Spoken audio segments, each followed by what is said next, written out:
بسم اللہ الرحمن الرحیم۔ آپ صلی اللہ علیہ وسلم کی خصوصیات و صفات۔ حضرت آمنہ رضی اللہ تعالیٰ عنہ فرماتی ہیں کہ جب آپ صلی اللہ علیہ وسلم پیدا ہوئے، گود میں لیا تو ایک بادل اترا۔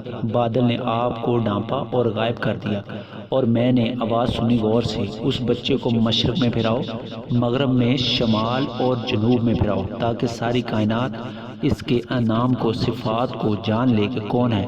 اس بچے کو آدم علیہ السلام کا ہلاک، نوح علیہ السلام کی شجاعت، ابراہیم علیہ السلام کی دوستی، اسماعیل علیہ السلام کی قربانی، لوط علیہ السلام کی حکمت، اسحاق علیہ السلام کا رعب، یعقوب علیہ السلام کی بشارت، موسیٰ علیہ السلام کی شدت، یونس علیہ السلام کا جہاد، الیاس علیہ السلام کا وقار، داؤد علیہ السلام کی زبان، ایوب علیہ السلام کا دل، یحییٰ علیہ السلام کی پاک دامنی، اور عیسیٰ علیہ السلام کا درد، اور تمام نبیوں کے اہلاک میں اس بچے کو غوطہ دو۔